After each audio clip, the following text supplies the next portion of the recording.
leen di nuyu di rafetlu bu baax seen ànd ak ñun RFM ni ñu ko baaxoo alxamis junne ci waxtu wi ci kàttanu borom bi ñu àndaat ak yéen seen émission yoon wi ñu ngi am mbégte àndaat ceeg monsieur Thierno Bocoum mooy mbokk yi président mouvement Agir Thierno ñu ngi lay ziar bu baax rafetlu teewaay gi. ñu ngi lay delloo ziar bu baax Hadj Assane di nuyu auditrices ak auditeurs yi ñuy déglu actuellement. xam naa tooñ gu njëkk gi mooy lu tax nga tuddee mouvement bi Agir Thierno ñu nekk ci réew moo xam ni wolof gee fi ëpp wolof gi may jëfandikoo mën na ko woon tuddee neneen dóor mu daanu wala jóg jot na mouvement doxal réew mi et cetera lan moo tax nga ni Agir. waaw dama peut-être topp si tànku ñu fi jiitu rek. je pense que tur yëpp français la li si am solo mooy soo si nekkee nooy jëfee ak nooy doxalee. tey ñu ngi wax si kàllaama wolof suba dinañ wax si kàllaama pulaar et cetera je pense que sénégalais yi ñu xam fan la ñu jëm ak lan lañ bëgg a def. loolu moo gën a am solo. maanaam daal contenant bi gën contenu bi. exactement wala plutôt le contraire. waaw li yëf yi def contenu bi daal moo gën contenant bi. lan moo tax également nga am choix def mouvement et non parti politique lu tax taxawaloo parti politique. waaw xam nga loolu tamit réflexion bu mag la boo xamante ne ñu ngi si. mais li ma la bëgg a wax mooy tey loi bi fu mu toll si Sénégal nga nekk mouvement nga nekk parti politique pour accéder si ay responsabilités jarul forcément nga am parti politique. maanaam pour nga nekk candidat pour élection bu mu mënti doon jarul forcément nga am parti politique. donc li am solo rek mooy nga nekk si kuréel boo xamante ne di nga mën a organiser wu si kuréel boobu ba li nga bëgg pour Sénégal bëgg ko ak say morom ngeen ànd def ko. souvent gars yi dañ naan boo bëggee egg fenn fii foog nga am un appareil parlant de parti politique yow gisoo noonu. waaw mouvement aussi appareil la parce que mouvement fii may wax ak yow mouvement Agir mu ngi ci 45 départements yu Sénégal. nekk 8 régions yu nekk ci diaspora bi. donc nekk un peu partout am mouvement jeune am mouvement femme am mouvement cadre. donc ñu ngi liggéey en tant que structure en tant que appareil. ok tontu nga par avance ci laaj bi doon ñëw ndax dama foogoon ne ab fans club la nii rek mais wan nga ma ni am ngeen mbooloo lan mooy objectif bi ak avenir Agir objectif principal. waaw objectif principal bi su ma ko doon tënk damay naan taxawu askan bi la. loolu mooy objectif principal bi parce que nag. Hadj Assane ñun parcours bu ñu am ci politique ak lu ñuy jot a dund. jàpp nañ ne tey askan bi dañ leen war a taxawal. lépp looy yëkkati na doon intérêt population yi. parce que le plus souvent dañuy seetlu ne intérêt particulier yi la ñuy jiital dugal ko ci ay kuréel naxante ba jàpp ci après ñu fàtte askan bi. ñun dañ jàpp ne intérêt askan bi la ñu war a jiital. soo jiitalee intérêt askan bi nag. fu la askan bi woo rek da nga war a taxaw ci wetam. moo tax Agir tey dañ ne warul yem rek ci wax warul yem rek ci waxtaan yu dul jeex parce que fii Sénégal dañuy am na ñu koy faral du ñu tooñ naan ci lépp la ñu réfléchir. mun nañu wax sa yenn pays dañuy ñëw xool lan la ñu réfléchir ñu dem Agir ñu dem doxal ko. donc ñun dañ jàpp ne doxal moo des. parce que doxal mooy tax mbir yi avancé moo tax askan bi jafe-jafe yi ñu nekk ñu jóge ci. maintenant du yomb parce que réew moo xam ni. de façon historique yéen ñi yëngu ci politique da ngeen mës a gëmloo nit ñi ne mbir mi yéen a maanaam xeeti messi ay benn ku ñëw rek ak bâton magique caw mosunoo gëmloo nit ñi ne yëf yi ñun ñëpp la du man kese du man maay ubbi affaire yi. yëf yi yemul rek ci ñun ñëpp Hadj Assane. yëf yi dafa yem ci man keneen ak keneen ni tax ma waxee ko noonu mooy Sénégal c'est une diversité. diversité ethnique diversité religieuse diversité culturelle. maanaam tey ak loo xarañ yow rek munoo meeb Sénégal munoo xam lépp Sénégal munoo defar pour sénégalais yépp da ngaa soxla diversité boobu nga xamante ne dañ ko gis ci réew mi nga am ko ci sa entourage nga am ko ci ñu nekk ak yow. ba nga xamante ne bu ñu yëkkatee dara sénégalais bu ci ne ak fu mu mënti nekk mu gis ci boppam donc dama jàpp ne tey li ñu war a gën a fësal.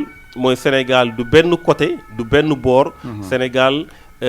Sénégal lépp la maanaam dëkk boo dem ak lu muy dundee langue bi fa am culture bi fa am loolu yëpp dañ ko war a jël en compte soo bëggee gérer. moo tax du benn nit moo mën a gérer donte am nga privilège wala prérogative yoo xamante ne am nga ko su dee président de la république nga. waaye war nga mën a jàpp ne ñëpp nga war a xajal ci gestion boobu parce que loolu mooy mën a gérer diversité bi. dafa mel ni gisin boobu naam budul bu bees sax li ko gën a renforcer mooy ngan gi nga def fan yi ci bët Saloum Sénégal ndax seetaan naa ci télévision bi su ma juumul. nga roofaloo yeneen xeet yeneen culture lan nga ci jàngee. dëgg la maa ngi woon Kuruk mu ngi nekk fële ci Bignona wetu Sindia. ñu defoon fa ay journée culturelle yoo xamante dañuy ñëw ba fii ñu ne ma ñun de suñu dañoo bëggoon nga ñëw nga présider ko.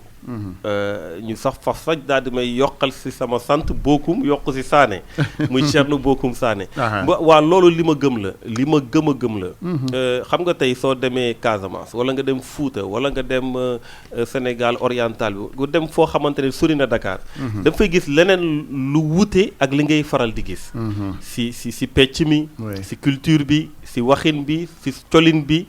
ñooñu ñëpp dañoo bokk ci Sénégal.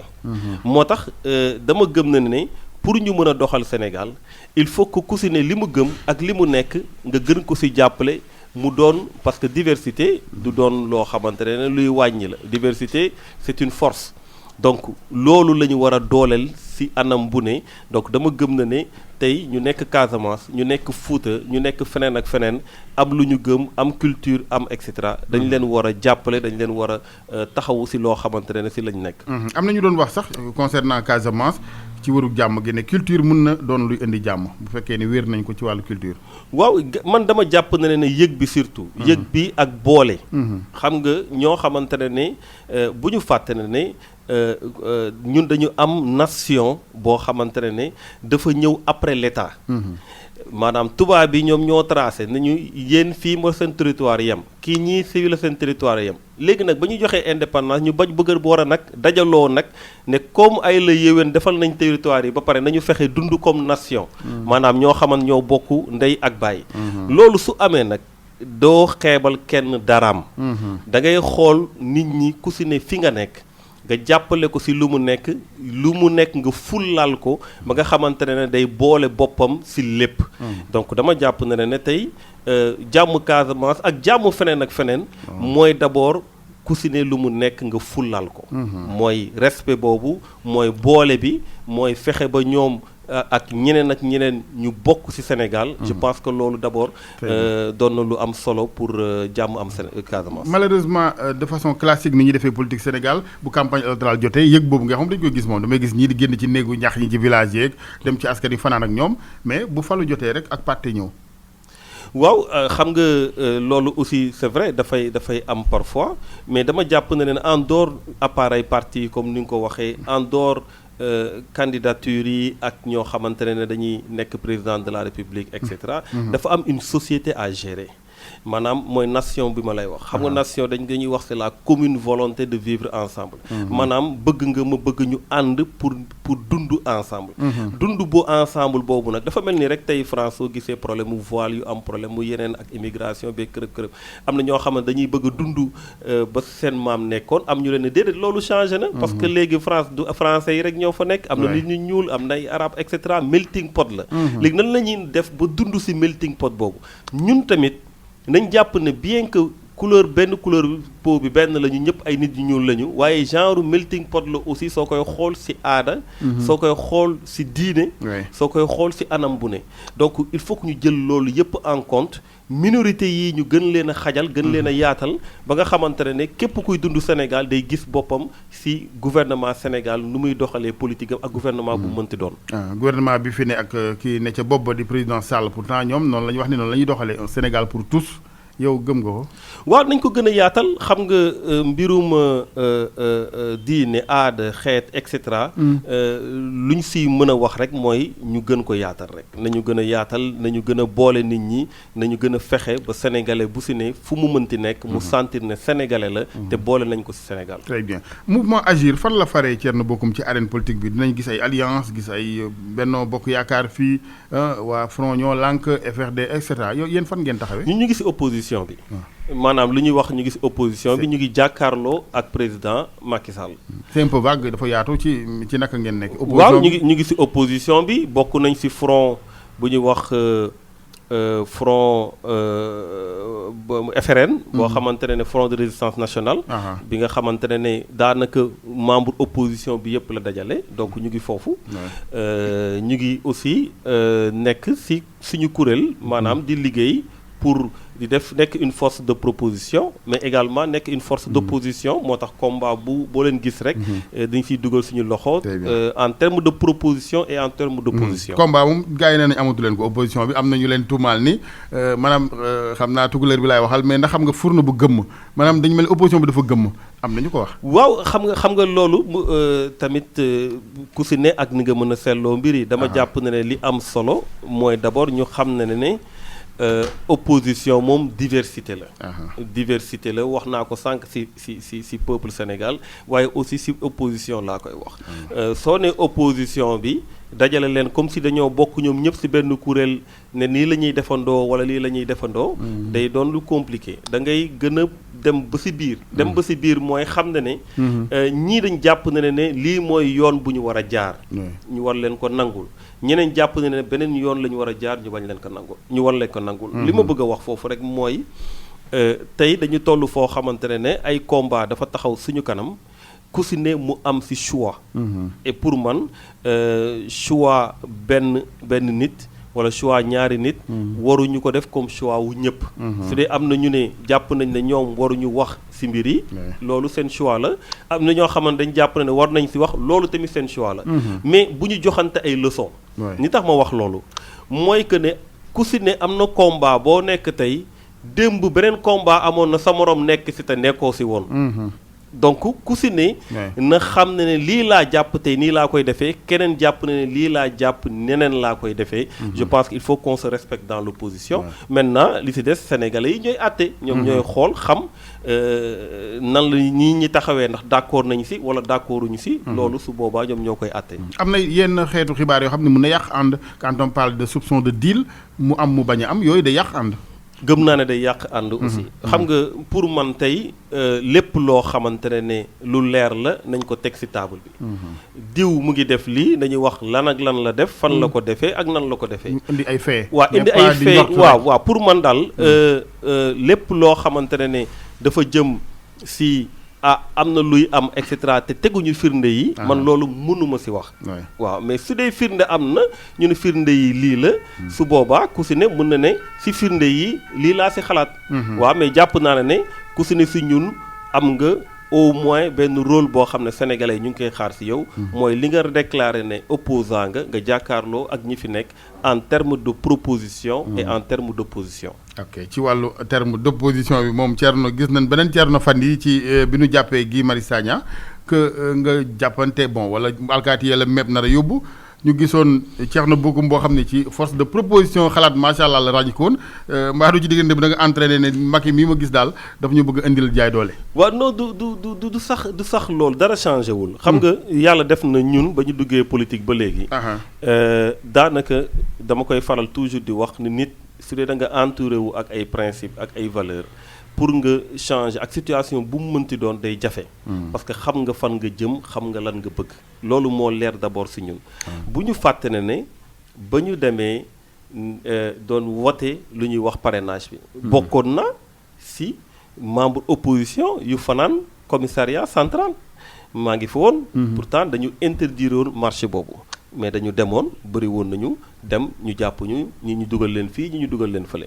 donc suñu waxee li jëm ci mbirum askan bi jëm ci mbirum électricité nga xamante ne dañ ko yokkin boo xamante ne méngoowul ak lu ñu doon xaar ci ñoom parce que ñoom ñoo ñu promettroon ne.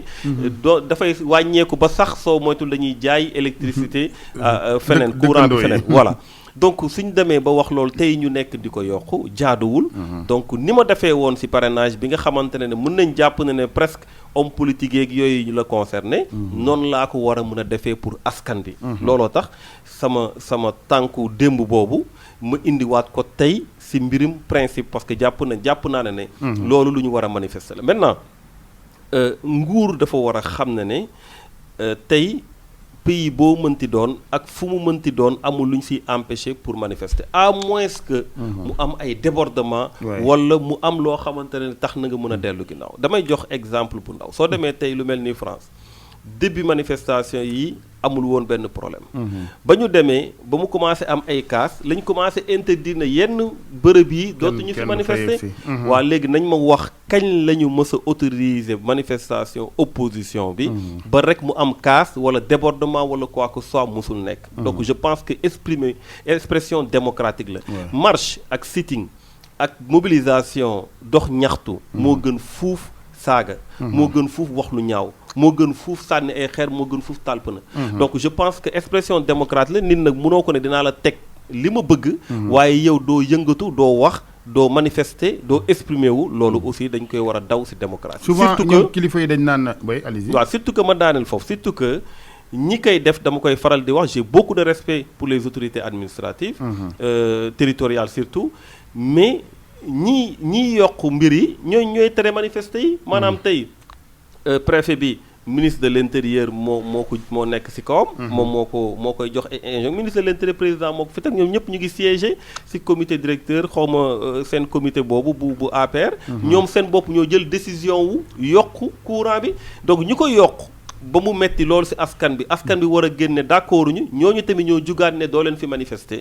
loolu tamit jàpp naa ne jaaduwul. ñoom yooyu kilifa dañ ne souvent itinéraire bi fa ngeen di jaar moo leen di wutale pour xëy na démentir leen parce que mun na doon lay ci ñoom rek ne loolu moo tax ñuy tere marche yi bu leen askan wi joxe bopp yéen askan wi fu ngeen leen woo ñu fekk leen fa bu ngeen ne woon nañ leen wutali jam ñaajo sax ñu fees dell. waaw xam nga mbir mi du loolu c'est-à-dire que tey moom ñoom. ñëpp ku ci nekk ba nga nekkee ci opposition bi bëggoon nga manifester foo xamante ne c'est symbolique damay fàttali ne soo leen déggee parfois dañu naan président Macky Sall musul woon dem place de l'Indépendance et cetera bëgguñu nekk fi di juger waat président Macky Sall temps mu nekkee opposition mais moom li mu wax tey opposant bi ko waxoon mu dugal ko ci kaso bi taxaw na ne Ablaye Wade dañ koy dégager du palais. loolu moom xam nga ki dara gënu koo rëy. ñoom pare nañ fi mosoon nañ pare réunion jubal directement ministère de l'Intérieur taxaw fa. loolu ñu ngi koy fàttali boobu on était dans l'opposition ak ñoom. donc yàgg nañu def yu mel noonu. mais ñun waxuñu ne dañuy dégager Macky Sall. waxuñu ne dañuy def par la force dañuy dem kii. mais langaamu gi ak egg ba ca grille palais bi quand même moo na jur leneen ñoom xëy na foofu la ñu gisee ni ak ëppal da cee am. waaw xam nga peut-être foofu soo ko waxee occasion la ma wax ci Guy Marius Sagna bi nga xamante ne dañ ko jàpp ñuy demander encore une fois ñu libérer ko. dama jàpp ne peut-être dinañ fi ñëw. dialogue national beeg yooyu lu waroon njëkk mooy mu commencer ci loolu.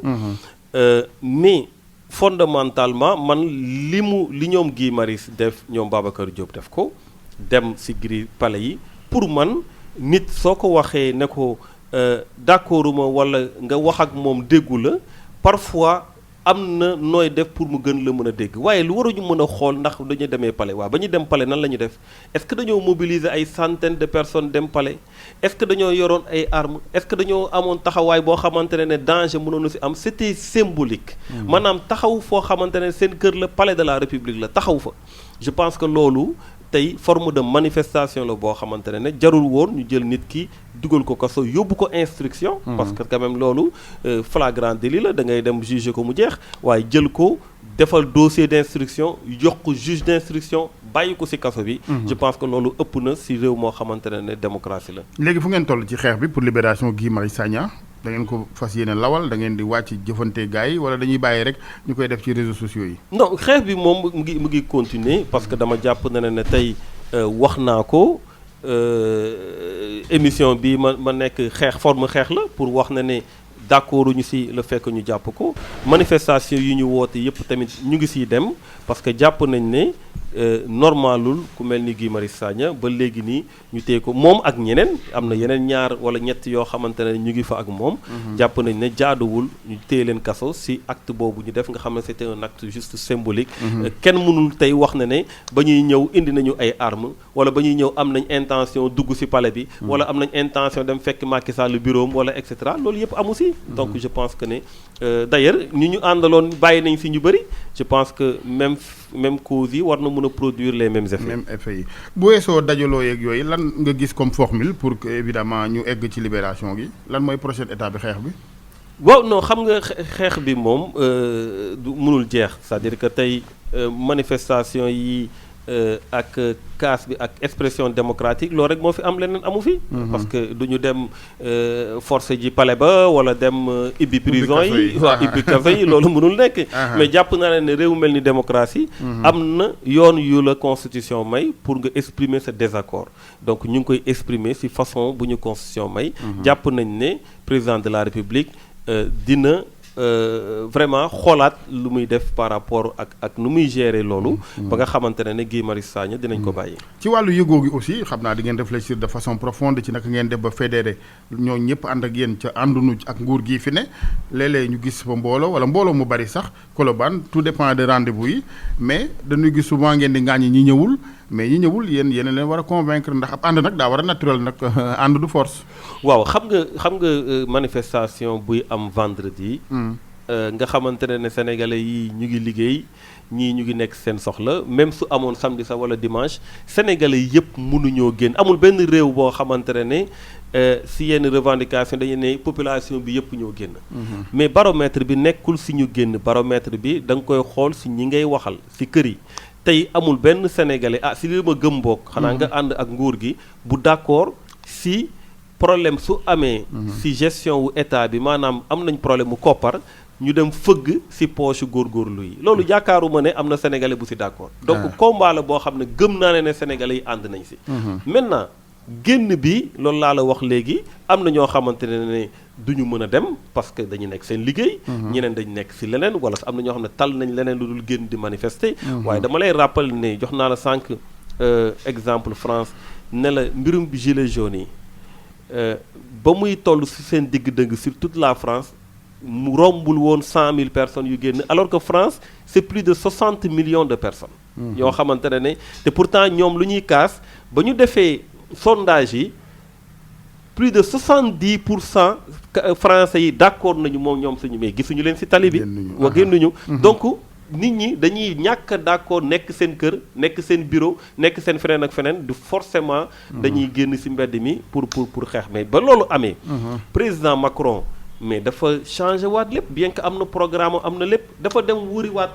daal di ibbi def genre concertation nationale ibbi mairie yi ibbi fépp nit ñi dem toog fa def waxtaan ci réew mi nan la ñuy def pour mbir yi changer et cetera mais tey ban action le président Macky Sall def ba nit ñi commencé taxaw ba lu dul di ji nit ñi naan waaw waa opposition lañ et cetera je pense que loolu réew kenn du ko yore noonu su dee dara am na nit ñi ne d'accorduñu ci au moins war nga taxaw expliquer leen lii ak lii moo tax wala nga xool beneen solution bu wutee ak xool nan ngay jëlee kopparu askan bi maintenant mouvement beeg ëllëgam li tax ma koy laaj mooy souvent du bi njëkk te xam naa du bi doon bi mujj ndax yëkkate woon ngeen mbiri pétrole boobaak léegi itam dafa mel ni coow li xaw na wàññeeku am na ñu ne sax xanaa gars yi ci kaw bu dañoo am pexe ba kenn waxatul ci seen mbir à ce rythme yëf yi day mujj mel ni pétard mouillé de waaw xam nga Hadj Assane damay d'accord ak yow ci loolu xam nga damay yàgg di wax ne war nañu opérer lu ñuy wax changement de paradigme ci façon bu ñuy xeexee parce que tey sooy xool mbirum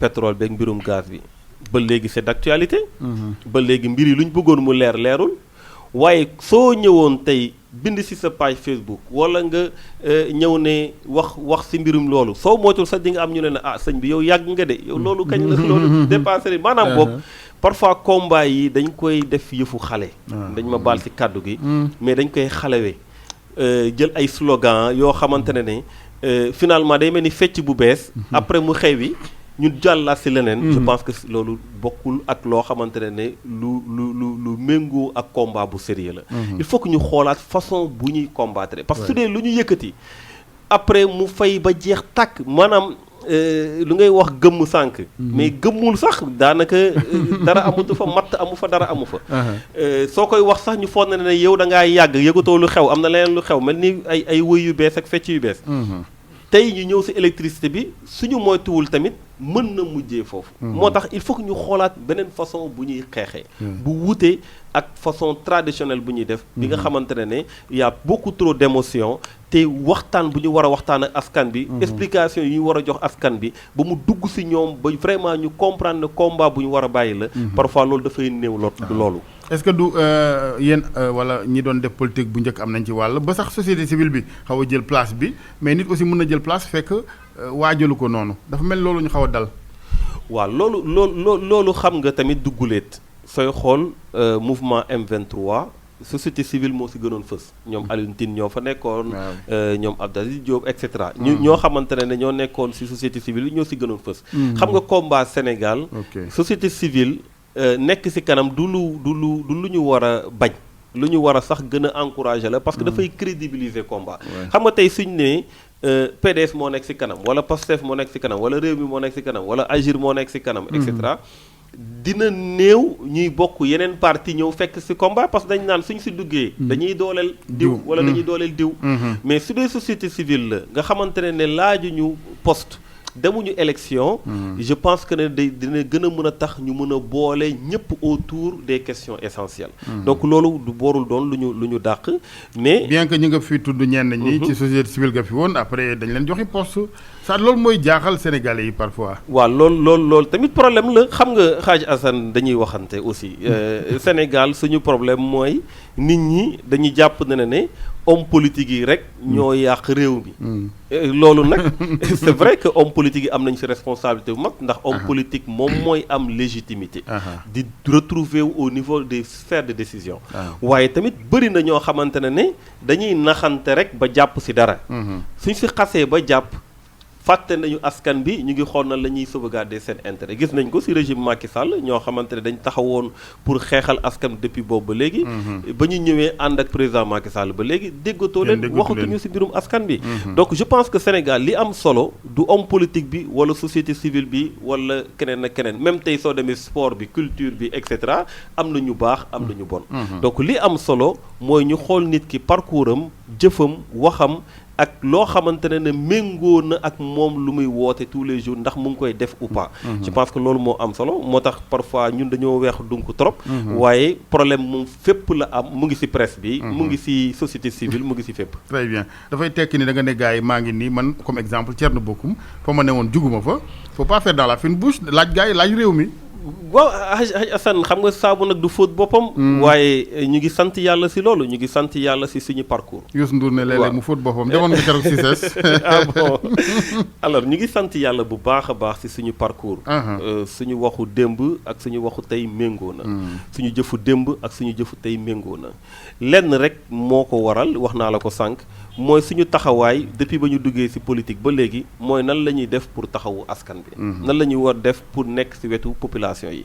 loolu nag soo ko jiitalee sa xel doo gis poste doo gis avantage doo gis privilège doo gis xoxatal tamit moo tax loolu ñu ngi ciy sant yàlla bu baax très bien ma fàttali mbokk yi seen émission yoon wi ngeen di déglu ak RFM président bu mouvement Agir lañ ci àndal Thierno Bocoum Thierno ñu waxtaanee dialogue politique bi dialogue national naam waaye maa ngi lay tooñ sànq laata waxtaan bi ne yéen dialogue politique rek leen intéressé politiciens yi yeneen pàcc yëpp xam naa yittewuñ ko la preuve coow li njëkk a génn ci dialogue national bi ci commission politique boobu la jógee d'abord ban yaakaar nga ci am aw ma si yaakaar bu bëri xam nga Hadj Assane nañu xool histoire aussi nañuy dellu ginnaaw pour man waxtaan bu gën a yaatu boo xamante ne ay sénégalais yu nekk ci bitim réew ak ci biir réew mu jël ay ati at ay weeri weer en tout cas mu boole vraiment ay sénégalais yu bëree bëri de l'histoire du Sénégal mën nañu désigner les assises nationales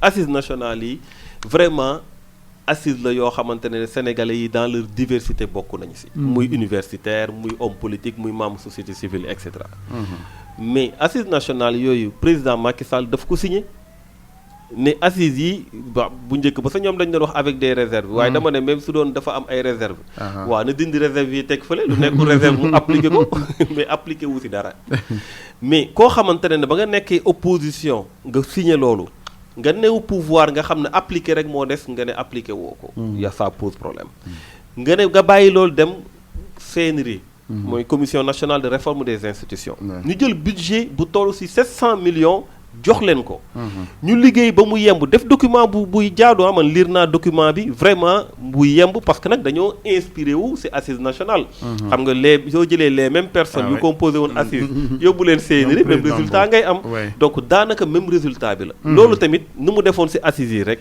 mu def ko jël ci lu mu ko intéressé dugal ko ci référendum bi lu ci des mu teg fële sànni gis ngeen dialogue national bu mu njëkkoon woote bañ ci paree dara amul mu waxoon amoon nay commission yi am et cetera dara amul peut-être libération Karim Wade moo ci am jeex na ñu pare ci loolu gis ngeen parrainage yi nu mu demee waxtaanu ci ak kenn donc tey suñu wootee dialogue politique ak dialogue national il faut ñu def différence boobu initiative la boo xam ne du guléet donc li am solo du initiative bi lu am solo mooy volonté politique pour appliquer loo xamante ne moom la Sénégalais yi di xaar su volonté politique bi taxawoon ba mu signé assises nationales yi kon appliqué nañ assises nationales mais bi yoon dafa mel ni am na ci benn dogg gu mu def ne dina lépp lu ci tukkee ci jubóo am ci dinaa ko appliqué waaw loolu xam nga loolu rek waroon na tax ngeen dem ca parce que il faut de toute façon il faut toujours dialoguer xam nga dafa wax loolu yàggul ñu yóbbu assemblée nationale ne dañuy reporter élection locale yi si au plus tard le 21 mars 2021 28 je pense 2021 te loolu déggoowu si ak kenn mais gars yi nañu report bi dañ ciy déggoo non report bi d'accord ñoom ñi bokk ci waxtaan wi yow xëy na boo demul woon waaw mais report bi déggoo nañu si mais demal ne date bu ñu joxe pour ne au plus tard bii la kenn ke waxu ñu ko ak kenn maanaam ça a été pris d'une manière unilatérale donc déjà problème am na te demaguñu fenn mais dama bëgg rek def différence entre dialogue politique bi ak dialogue national bien que am na commission politique bu nekk biir dialogue national xam nga tey dialogue politique moom mënul ñàkk yaa ngi wax léegi na xanaa war ngeen a waxtaan moom ci dialogue politique mënul ñàkk c'est même une obligation soo ñëwee ci Senghor depuis Senghor Abdou Diouf Ablaye Wade à chaque fois élection war a am wala ñu war a dem ci ay loo xamante ne ni dafa concerner processus électoral dañuy woo ñoo xamante ne ñoo nekk ci langum politique bi pour ñu waxtaane loo li nga xam ne président de la république du moom rek la concerné mooy le processus électoral mooy le fichier électoral mooy façon bu ñuy falee maire façon bu ñuy et cetera loolu c'est une obligation parce que nag dama jàpp ne mënoo ne élection yii passé dañoo jalgati mbir yi doxul sàcc nañ ñu et cetera te muy dëgg effectivement bëri na ay gàllankoor bëri na ay lënt ci élection yi passé ba pare nag du ñu war a mën a toog ba xool loolu nan lañ koy saafarale loolu mënul nekk donc waxtaan boobu ci dialogue politique mënul ñàkk da ngeen bëgg waa ji nangu ne damaa sàccoon léegi nañ leen jubbanti règle yi non mais règle yi jaru ñuy wax waxu sàcc bi nañu wax waxu règle yi rek nañu wax waxu règle yi rek règle yi moom fichier électoral bi nañ ko auditer nañ ko xoolaat bu baax processus électoral bi na leer lépp loo xamante ne jëm encore que loolu lépp ngeen relever ne ay manquement yoon yi fi ne muy ëtt bu ci gën a kawe cour suprême joxu leen ci dëgg wala da ngeen ni foofu tamit lépp àndandoo bon yoon amul indépendance non njiit yi danoo sàcc finalement lu fi baax non li ma bëgg a wax mooy loolu xam nga c'est derrière nous xam nga Macky Sall mooy président de la République xam nga loolu réclamation après élection la romb nañ mbirum élection léegi président Macky Sall mooy président de la République da nga bëgg daal point d'achoppement yi woon ñu voilà point d'achoppement yi nag léegi nañ ko teg voilà ñu waxtaan ci très bien ñu romb donc foofu fi ñu koy xaar mooy volonté politique bu muy am ma daaneel foofu volonté politique bu ñu ci am rek lañ ko ciy xaar parce que nag d'accord nañu ci lii na ko appliquer suñu d'accordul tamit entre moom parce que président dafa nekk toog ci biti nekk war a nekk arbitre en même temps mu ngi ci biir à travers sa majorité donc su waxee dara majorité moom moo fi mas a am ña fi ne woon démb ak ñi ne ci opposition bi tey ak noonu lañu daa doxale très bien donc suy arbitrer tamit ne ci bàyyi xel ci loolu bañ a féetewoo ñoo xamante ne ñoom la àndal donc loolu foofu lañ koy xaar mais loolu dafa wute ak dialogue national bi man loolu laa def différence bi parce que dialogue politique bi commencé na sax avant ñuy installer comité de pilotage bu dialogue national bi boobu nag laa ne amul njëriñ amul sens dialogue national bi amul sens yow ñu ngi la fal ci programme nga ne fast track ngay def maanaam pare nga fal leen ma damaa yàkkamti fal leen ma gaaw waaw lan ngay nekk fii parce que lépp loo xamante commission yu ñuy teg en dehors commission politique bi ce sont des commissions programmatiques wala des thèmes yoo xam ne c'est programmatique maanaam ay programme la yoo xamante ne moom ci boppam proposé woon na ko population yi waxoon na ne suñ ko falee foofu la jëm lu ñuy xaar mooy mu dem fa mais en réalité li ci am mooy tey président de la République dafa am li gën a am solo mooy dialogue institutionnel buy am au niveau de l'Assemblée nationale daf ko torpiller à travers la suppression du poste de premier ministre loolu mooy wax ji tey démocratie ñi ñuy fal ñu nekk Assemblée nationale ñoo war a gën a mën a dialoguer nan la doon demee premier ministre da doon ñëw ñu def question d'actualité au gouvernement. ñu teg ko ministre yëpp toog ñu répondre et cetera mu ñëw def déclaration de politique générale et cetera yooyu yëpp mu doon ay bunt yoo xamante ne opposition ak pouvoir dañ doon échanger dañ doon waxtaan. loolu daf ko dindi. tey gëm naa ne dialogue national bi mu ngi jéem a xool nu muy remplacer rôle premier ministre bu mu amoon ci yenn problème yi parce que dafa mel ni diggante population yi ak moom mu ngi fa bëgg a teg dialogue national bi comme nu mu tegee woon digganteem ak population yi premier ministre parce que tey kon daal moom lu ko aar rek lay wër. lu ko aar la paravent noonu nga. paravent la bouclier la. parce que tey Famara Ibrahima Sagna lan moo ko fal. lan moo ko fa teg. décret Sagna bu la déggee li ngay wax du ko neex de paa bi nee na ak ay jaar-jaaram nit mënu ko utiliser. non du question de utiliser c'est on a beaucoup de respect pour lui te waxuñu sax ne dañ koy utiliser. mais dañ ko fa teg c'est-à-dire que tey décret moo ko fa teg. c'est comme un ministre bu ñu nommé. loolu mënu ko bañ. mun nañ ko président su ko neexoon suba mu ne man de nu ma gisee affaire yi comme problème am na xaaral ma chaque acte la de l'exécutif comme nu mu nommé woon un premier ministre noonu la tegee tey Famara Ibrahima Sagna ñu teg ko ci acte ci yoo xamante ne c'est des questions programmatiques soxlawul woon ngay def ay dialogue national pour loolu parce que tegaatal sa premier ministre doxal rek voilà wala nga doxal sa fast track comme da nga ne nga def ko directement moo gën wala un vice président am na ñu naan gaa ngi xalaat vice président wala gëmuloo loolu non man gëwuma loolu man dama jàpp ne ku dàq premier ministre moom soxlawoo pour des firs soxlawoo je pense vice-président mais Thierno Bocoum kañ ngeen di juboo ci arène politique yi parce que même ci mbiri troisième mandat gi donte nee nañu charte réew mi réglé na ko mais ba tey réglégul ci arène bi yéen a ngi ciy wax ba sànq moom mooy cheval de bataille bi.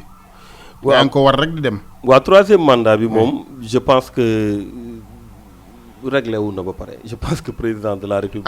guddeeg bëccëg ñu ngi ciy wax kon koy réglégul. waaw xam nga réglé wu na en tout cas war na réglé wu au niveau du peuple sénégalais. war na réglé wu au niveau des acteurs politiques de l'opposition. nu muy réglé woo mooy ñu xam ne président Macky Sall bii mooy dernier mandat am te ñu nekk ci leneen. moom ci boppam lu ñu yaakaar ci ku nekk dernier mandat parce que c'est une situation inédite. ñi fi jóge ñëpp dañuy dem élection ñu gagné leen ñu dem moom tey am na possibilité organiser ay élections daal di dem bàyyi pouvoir bi ak keneen. donc situation inédite boobu pour man opportunité la pour moom président Macky Sall. bañ ko raté mu bañ ko raté.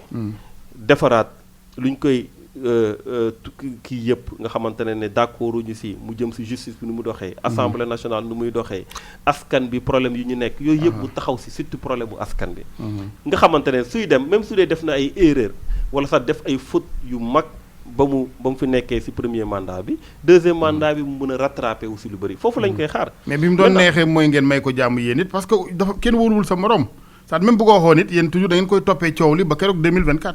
non man dama naka lay liggéeyee ba taxañ mbir yi ba war a kon xajal keneen. non man personnellement wax naa ko man dès le début laa ne na ko leeral. dès le début laa ne na ko leeral xam nga tax moo waxoon na ko leeral parce que pour man c'est une question d'état d'esprit.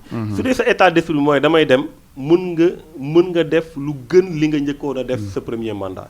su dee sa état d'esprit mooy du ma dem di nga jéem a tëj di nga jéem a jàpp di nga jéem a rumba ndaas ak yooyu pour mën say génn. donc loolu taxoon ma laaj ci loolu mais tey jii fii ñu toll. argument yi mu joxe ba bañ a leeral convaincre la kon parce que keroog 31 décembre ngi naan bu fekkoon ni wax na ni nii liggéey dootul amateeg yooyu ci. waaw xam nga président nii wii nii non boobu dafa gën a jaxase boppu bopp nit ñi boppu askan bi au contraire dafa gën a indi coow. parce que tey soo nee nii wii nii non te yow 31 décembre bu weesu bi nga ne non mu leer naññi. léegi nga ne nii wii nii non bi dafay dàq non bi. maanaam yaa ngi indi jaaxal ci boppu askan bi. donc pour man problème bi peut-être ci moom réglé gul peut-être moom moo xam ndax day def walla du def. mais ñun waruñu jéem a dugg ci boppam pour xam ndax day def ak du def ñun lu ñu war a jàpp mooy dernier mandat am mooy mandat bii nii pour man loolu la ñu war a jàpp mais politique da ngay sóoraale lu ne de yéen nag ngeen di prévoir ëllëg ndax lu ne mën na ci xajan waaw mais loolu du sax lu ñuy war a nekk di toog di ko prévoir fii ak 4 ans fii ba 4 ans di ñëw nga toog naan 3e mandat ba nan lay demee ñun sax duñu liggéey je pense que ne suñ ci tollee bés bu taxawee ne dafay def 3e mandat. Man Sénégal c'est une grande démocratie. ci benn fan mën nañoo organiser wu pour loolu bu bañ fi am. très bien yaa ngi naan nañu liggéey ci gàttal ban nataal ngay defal Sénégal tey jii ci wàllu politique sociale économique bu ñu la wax nga photographie Sénégal ban nataal nga koy defal lan nga nangul président Sall ne ay réalisation waaw xam nga tey dañu ñëw ci deuxième mandat moom laa la wax sànq. président Macky Sall premier mandat bi daanaka dafa mottali ay réalisation en tout cas yoo xamante ne président Wade commencé loolu mooy continuité. doo ko nangul rek ne liggéey na eggale na liggéey nga naan dafa mottali. waaw continuité de l'état dama koy nangul il faut carrément dire lii la def. waaw mais continuité la dama koy nangul damay nangu continuité bi xam nga damay nangu continuité bi. en même temps tamit lu mu sumboon ci mandat boobu. mu wuute ak lu président Wade sumboon. tey am na deuxième mandat bu tax mu war ko mun a continuer. man jàpp naa ne lu ma ko doon ñaax man su dee mën naa ko ñaax. mooy mu gën a taxawu askan bi lu mel ni courant bi. di yokk ak yooyu. su dee am na loo xamante ne problème la muy problème mu koppar na xool feneen fu mu ko jëlee lu dul ci poche askan bi. bëgg nañu tamit. mu jug ci mbirum justice bi li amoon ci mandat bay passé nga xamante ne ngay jàpp ku la neex dugal ci kaso bi ba mu neex la nga bàyyi ko loolu j'espère que duñ ci d'ailleurs la preuve tey Guy Marius Sagna malheureusement. mu ngi subir loolu. jàpp nañ ne loolu dafa war a jeex. réforme yu war jëm ci santé ci éducation maanaam boobu fast track bi mu wax loolu la ñu bëgg mu appliquer ko ba pare nag joxe réew mi dem en 2024. pour man loolu la mais tey sooy xoolee photocopie suñ ko waroon def. gis ngeen ne réew mi am na problème ñëpp xam nañ ne réew mi amul xaalis fii ñu toll. tey dem nañ ba signé ak FMI loo xamante ne pendant ñetti at. daanaka ñoom ñoo yor suñu réew pendant ñetti at. loolu mooy dëgg bi. parce que fu ñu bëgg a éligible daf ñuy permettre ñu mën a ñoom dañuy ibbil le marché ñu mën a dem Banque africaine de développement mën a dem Banque mondiale mën a dem ci marché international pour mën a leb. mais en contrepartie. soo gisee tey la vérité des prix ñu koy mën a appliquer c'est parce que FMI dafa yàgg a wax. gouvernement bi appliquer leen la vérité des prix. génn leen subvention yi arrêté subvention voilà donc lii ñuy def ni lu ci bëri dañ leen koy dicter. situation boobu lañ toll. donc je pense que ne problème la soo xoolee tey mbirum mbéy mi vraiment su ma naree wax ci secteur yëpp day nar a compliqué mais su ma ñëwee foofu mais c'est important quand même parce que maa ngi dégg CNCR ci suba di tiit ci avenir u béykat yi wàllu période soudure bi métti ci ñoom ndax nawet bu nanguwul ñoom loolu lañ jort. mais béykat yi dafa métti trop ci ñoom. parce que tey coow luy am yëpp daanaka béykat bi profité wu ci loolu mooy dëgg xam nga soo xoolee campagne bii nii nga xamante ne ñu bëri ñu ngi désigné ñu ngi pointé du doigt chinois yi. xam nga Sénégal sooy xool tey ak président Macky Sall mbirum campagne arachidière bi problème bi mooy ci chinois yi ñëwul problème am. ci chinois yi ñëwee problème am. xam nga loolu dafay montré ne ñun. taxawuñu déjà pour mën a jël en charge ñun nous-mêmes suñu campagne arachidière parce que bu leen fàttali ne en 2018 président Macky Sall dem na Saloum woo ne man dinaa gisanteeg waa Chine woo leen ñu ñëw jënd ji ci gerte gi boobu gerte gi mu ngi commencé woon di yàqu ci àll bi yaa ngi koy fàttaliku waa Chine ñoom duñu ay cuune ñoom su campagne di am xam nañ lan la ñuy soxla Chine dañuy fàttali ne day bay gerte comme ñun soo xoolee États-Unis ak Nigéria après États-Unis Nigéria ñoom ñoo ci topp ñoom ñoo ñu ëpp lu ñuy bay mais dañuy soxla parfois leneen lu ñuy renforcer xam nañ ñaata la ñuy soxla période boobu fekk na prix gerte gi daal di wàcc ñu ne ñoom condition yooyu mënuñu ñëw ba Sénégal di jënd gerte donc ñoom amuñu woon intérêt pour ñëw parce que loi du marché la bii pas tamit dañoo soxla gerte moo tax soo waxee 210 francs ñoom pare nañ pour yokk ci leneen pour jënd ko paysans yi tamit ñoom it dañoo soxla xaalis soo ñëwee nga ne leen 250 ngi nii wala 220 wala 230 dañu lay jaay donc pour man tey am na problème de vision bu ñu war a xoolaat par rapport ak surtout secteur yu demee noonu santé bi gis ngeen ko couverture maladie universelle bi bu ñu doon wax gën ngeen nu mu sooxee hôpitaux yi bourse familiale yi parfois ñu fay suba duñu fay gis nañ tamit ne problème bu mu indi ci monde rural bi donc pour man tey sooy xool jafe-jafe yi dafa tar loolu moo tax li ñu bëgg mooy président Macky Sall mbirum calcul politique yi kan moo fiy toog ak nan laay toogaatee su dee mu ngi koy xalaat na ko teg ci suuf li gën a urgent mooy taxawu askan bi taxaw ci liggéeyu askan bi daal di jëmmal lu mu tuddee fast track parce que nag gisaguñu fi fast track lu ñu fi gis mooy mu ngi traîner vraiment ci lu mu très bien finalement joxoo ko note bu baax de wala ah non joxuma ko note bu baax. Élection présidentielle yi moo taxoon ñu contre ko. bëggoon mu jóge fi tey fu mu toll nii faluwaat na. lii mu commencé nag. di yokk courant ak di yokk moom note bi daa gën a wàcc. Thierno Bocoum yan ambition la am pour Thiès loolu da nga ñëw aju Ndakaaru rek naan agir mais quand même agir kay ci say wewu tànk da ngay bàyyi xam naa moo waxatee Thiès nag Talla Sylla la foog ni moom laay songati ndax maa ngi ko doon tooñ ci fan yi mais quand même pour la région yan ambition wala. bon xam nga Hadj Assane man maa ngi milité Dakar. Mais effectivement kenn mënu maa dàq Thiès. maa dàq tamit Diourbel. Loolu la yàlla def. Yàlla dafa def tey su ma demoon Diourbel di fa laaj dara ñu ne ma fii sa kër la. am nga droit su ma demoon Thiès di fa laaj dara ñu ne ma fii sa kër la am nga droit. su ma ñëwoon fii Dakar di fi laaj dara ñu ne ma fii sa kër nga am nga droit. ak Fuuta tamit ak feneen ak feneen. donc loolu la yàlla def mais Dakar yi c'est tey parce que un politique quand même day soxla am base xam naa. xëy na waaw non man maa ngi Parcelles Assainies. maa ngi Parcelles Assainies. foofu la yàlla def na ne foofu laa dëkk foofu laa am kër foofu laa nekk. fa laa nekk conseiller aussi je suis conseiller municipal à la mairie des Parcelles Assainies. je suis conseiller municipal aussi à la mairie de ville bu Dakar fii. donc suñu ambition locale xam nañu ko mais fan la ñu kañ la élection yi di am. nan lay amee façon ban lay amee loolu yëpp xamaguñ ko. moo tax yooyu lu si mënti jëm rek incha allah suñ si tollee dinañ ko wax. mais fu mu toll nii bëgg nañu xam am une lisibilité xam fan la ñu jëm ak nan lañ fay jëmee. très bien ma des Thiès ak njiital parti réew mi ndax fa la fekk baax sama sekkeen bi bëgguma leen a boole waaye lan nga xalaat ci tolluwaayu parti réew mi bu Idrissa Seck. li waral laaj bi mooy tey si matin dégg naa Yankhoba Seydi yëglu boobaak léegi am na ñeneen ñu yëglu woon yow miy génn nga donte sax xëy na boole nga ci élégance boobaak léegi waxoonu lan moo matt sa loxo ci biir kàmb gi ba tax nga génn nan ngay wax da nga naan xamoon naa ko dina am ñeneen ñu génn parti bi ni ñu ko yoree wala da nga naan sama yoon newu ci. no comment. est-ce que gëm nga ni Idrissa Seck nit kuy diil la ndax am na aussi fan yi ñu doon wax ne mu ngi gisante ak Macky Sall Cheikh Yérim Seck ko wax weddi nañ ko ñoom waa réew mi yow lan ngay wax foofu. non xam nga Idrissa Seck man ak moom yàgg nañu au sein du parti réew mi donc comme ni ngeen ko xamee.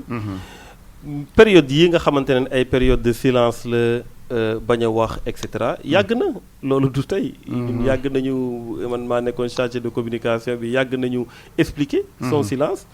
donc jàpp naa ne dafa doon loo xamante ne dafa bokk ci nu façon bu muy defee politique. ak moment yu muy choisir pour wax ak moment yu mu dul choisir pour wax. je pense que ne loolu personnellement gisuma lu bees ci loolu. style am la quoi. waaw gisuma lu bees ci loolu. très franchement donc maintenant c'est son choix. comme nu ma ko waxee choix am la. Malheureusement nekkatuma fa donc voilà mënuma si sori. mais ba tey mënoon wax yow lan moo la génne woon réew mi. déedéet. doy na waar jeunesse sénégalaise ñu dem au-delà d'un parti ñu wax ci nation bi ndaw ñi ne ñooy avenir réew mi quand même nga bokk ci ñoom. lan nga leen di gën a xelal parce que gis nañ ne ndaw yi quand même bu fekkee am na ci ñu jàmbaare am na yeneen yu leen di xëcc souvent internet gi rek ca la dégg naa tey benn xale bu def benn sortie bu pertinente bi naan l'année consacrée à la jeunesse mu ne li ñu war a gën a def mooy une utilisation rationnelle de l'internet yoo am na solo naka nga mën a amee lu mel ni internet doo ci jariñu lu may ay saagante xastante ay wax ju bon notamment yi ngeen di joxe comme exemple léeg-léeg su ma nee yii nag waxuma yow la. waaw xam nga Hadj Assane il faut que ñu inquiété wu suñu jeunesse. xam nga une démographie galopante moo am Afrique. jeunesse bi ëpp 60% de la population. jeunesse boobu dafa war a nekk une jeunesse consciente. une jeunesse boo xamante ne c'est une jeunesse patriote. jeunesse boo xamante ne aussi am na xam-xam te bëgg na taxawal réewam. su dee jeunesse boobu am na comme ni ma ko waxee dafay doon doole pour Afrique. parce que day indi benn genre vague bu bees benn énergie bu bees. boo xamante ne amul benn réew bu ko am benn continent bu ko am.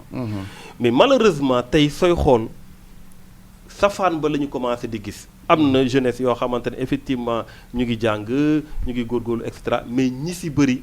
tey façon bu ñuy defaree politique publique yi daf leen exclure totalement. c'est vrai éducation tey nu mu amee woon doole. néew na loolu parce que ni tax mu dooleem wàññeeku. parce que le monde est ouvert. tey sa portable bi joxe nga exemple portable bi da ngay dugg fu ne ci monde bi. di confronter culture bu ne ak idée bu ne sans pour autant te yaa ngi sa biir néeg sans pour autant sa parent xam ko. donc pour man tey effectivement war nañu mën a xoolaat bu baax nan la ñuy gérer internet bi. war nañu également conscientiser davantage les jeunes war nañu au niveau des écoles ñu def ci éducation civique. def ci éducation religieuse. fexe ba nit ñi ñu gën a mën a xam seen aada gën a mën a xam seen culture gën a mën a xam seen religion xam fan la ñu bokk. xam lan la ñuy xaar ci ñoom suñu nekkee mag. sinon rek n'importe looy mënti gis ci monde bi. ñu naan fee la amee ameewul fii la amee parce que portable yi ci loxo yi la ko nit ñi di téye di ko gis. di ko dund tamit. am na ñoo xam ne lu ñuy def tous les jours ci ndaw yi. ci internet bi lañ koy gis. ci télé yi lañ koy gis. donc jàpp nañ jàpp ne culture yu am feneen te ñu koy dàq naan lii day musiba la yàlla bu mu am na fi déjà mu ngi fi déjà. justement maintenant est-ce que ces genres de réflexion et de discours tal nañu ko fii ci réew mi nga xamante ni discours yi leneen la politique suba guddi ak ngoon am sax ñu jël ndaw ñi def leen ay chair ak canon loolu tamit. waaw mais xam nga politique guddi suba ak ngoon tamit damay wax aussi parfois responsabilité mën na nekk ci presse bi. parce que ñoom ñooy jàllale. tey pour man am na yéen li nga wax ni par exemple c'est très important war nañ ci mën a def ay dossiers war nañ ci mën a def ay reportages war nañ ci mën a ñaax population parce que nag du état mooy yar. état mën na indi ay écoles et cetera def ay conditions yu ci. mais ci kër yi la ñuy yare ak ci écoles yi aussi à travers ñoo xamante ñoo leen di jàngal. mais surtout kër yi. donc tey il faut que parents yi parce que parents yi dañuy am fracture numérique bi dafa doy waar ba nga xamante parents yi lu seen doom yi di def ci portable yi xamuñu ko sax suñu leen joxoon portable yi sax ñu téye ko duñu mën sax dugg foo xamante ne fa la ñu war a dugg. boobu mu ngoon punir nit ki doo mën a bloquer sax doo xam sax fooy jaar. donc je pense que ne davantage dañu war di leen conscientiser ci loolu ñuy gën a di wax ak seeni doom. parce que tey su dee raté nañu benn génération boo xamante ne tubaab yi ñoo leen vraiment orienté woon meeb leen et cetera ba nga xamante dañuy doxee comme tubaab yi. génération yii di ñëw. nga xamante ne amuñu complexe. war nañ leen xiir surtout ci seen réew.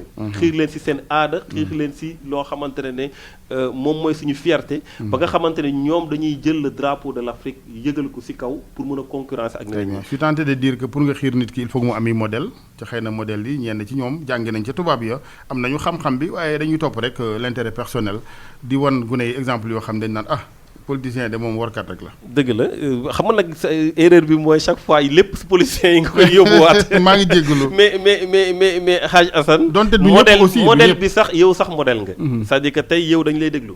dañuy gëj chronique yi ngay dégg. am na ñoo xamante ne chaque fois soo waxee dinañ ci am lu ñu ci jàngat. pour man modèle yi fépp la ñu war a nekk. war na mën a nekk ci homme politique yi war na mën a nekk homme de culture yi. war na mën a nekk ci sport bi war na mën a nekk ci journalisme mën na nekk fépp. je pense que saay yi nekkee fépp it kon. j'ai compris voilà comme nu nekkee fépp. exactement du rek politiciens yi journalistes yi ñëpp docteurs yi. waaw donc ñu góorgóorlu ba gune yi am ay modèle c'est important parce que nit ku ne aussi boo gisee nga mel nen ni éducation la bu ñu la yarul woon doo jub. ah oui éducation xale moom su dee jox nañ la éducation desalatuñ la dara. lu fi des yaa koy lijjanti. suñ la xañee éducation na xañ nañ la lépp. waaw bëri na loolu ñu màgg mere seen waajur. le meilleur des cadeaux bu nga mën a jox sa doom mooy éducation. sang bu tedd bee ko wax. du ma la ci jàngal dara ndax xam naa cheikh nga. maa ngi lay gërëm bu baax Thierno Bocoum. jërëjëf Hadj Assane. jërë ngeen jëf mbokk yi mu nekkoon seen émission yoon week Thierno Bocoum président mouvement Agir ci technique bi Abdoulaye Diop El Hadj Assane Gueye ci micro bi ba alxamis ak jàmm incha allah.